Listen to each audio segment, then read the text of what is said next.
भोजपुरी की नई जानकारी के लिए हमारे साथ जुड़े। ये लाल रंग का सब्सक्राइब बटन क्लिक करें और बेल आइकन को दबाएं, जिससे नई वीडियो की जानकारी आप तक पहुंच जाए। जान लीजिए, सब्सक्राइब करना बिल्कुल फ्री है। सुपरस्टार खेसारी लाल यादव और काजल राघवानी की जोड़ी हमें एक बार फिर से देखने को मिल रही है।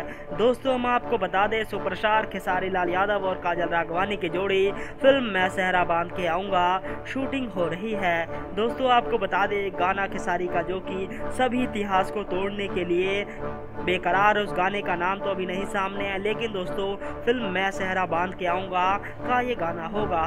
देखिए दोस्तों, कितने जबरदस्त लुक में खेसारी और काजल राघवानी हमें नजर आ रहे हैं। एक तरफ इस गाने को लेके सोशल मीडिया पे ट्रेंड बना हुआ है कि ये गाना सभी का इतिहास तोड़ सकता है। जिस तरह पवन के गाने का इतिहास तोड़ा जा रहा था, हाल ही में पवन का एक गाना रिलीज हुआ, मेरे रिश्क की कमर, उस गाने का इतिहास तोड़ सकता है ये गाना।